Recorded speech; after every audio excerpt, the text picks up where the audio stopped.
Hey, thank you so much for joining us for another Slido and responses.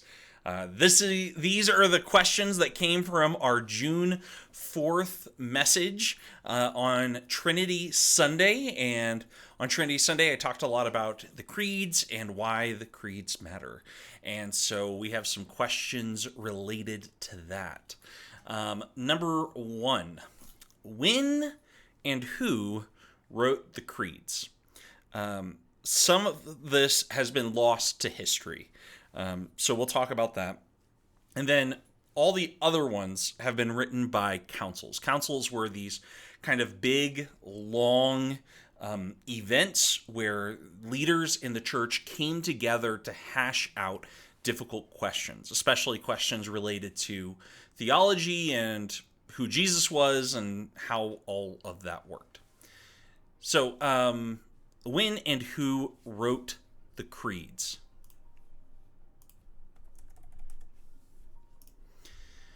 The Apostles' Creed is an early statement of Christian belief and is widely used by many Christian denominations. It's traditionally believed to have been composed by the apostles themselves. They each contributed one line.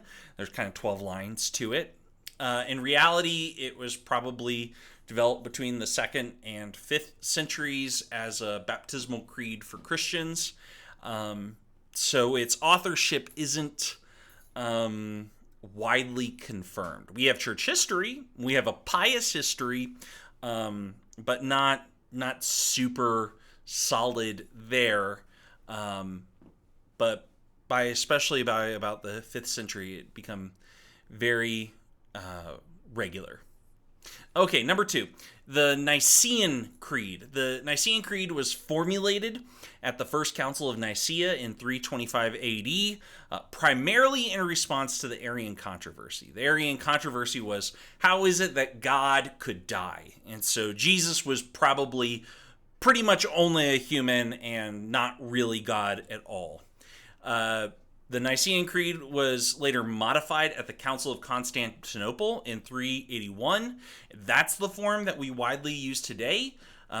So the creed that we call the Nicene Creed is actually the Nicene Constantinople Creed, and that creed is central to many Christian liturgies and broadly outlines the Orthodox Christian faith regarding the nature of the Trinity.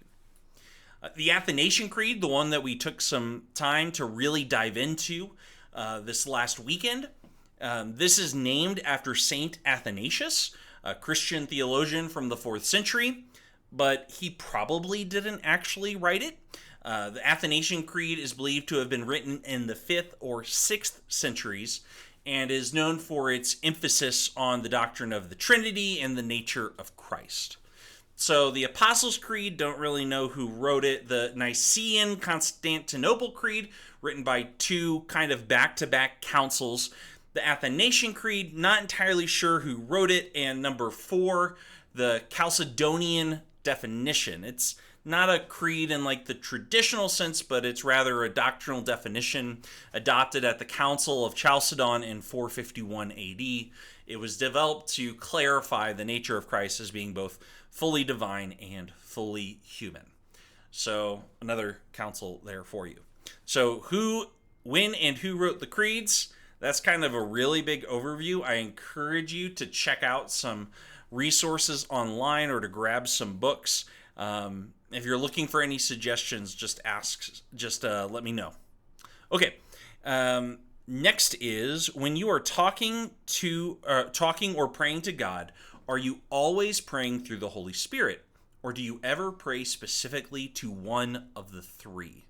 Okay, so prayer is always aided by the Holy Spirit. We read in Romans chapter 8, starting verse 26, in the same way, the Spirit helps us in our weakness. We do not know what we ought to pray for, but the Spirit himself intercedes for us through wordless groans.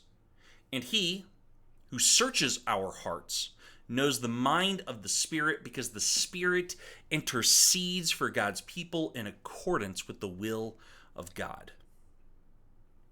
The Spirit is interceding on your behalf to God. When you pray, the Spirit is being present and active to bring your prayers directly to God. Now, part of this question is asking, what do I do when I pray? And when I pray to God, I like to address things to the Father, to the Son, and sometimes to the Spirit. I like to address them by their roles. So in the Apostles' Creed, God is the Father, the creator of heaven and earth, and Jesus Christ is our Redeemer who has saved us by what he has done on the cross, and the Holy Spirit is our sanctifier who is guiding and gathering the whole church. Now, you can look at the Our Father or the Lord's Prayer. All of those parts are directed exactly and essentially towards the Father. When I pray, the Son is our mediator and our intercessor.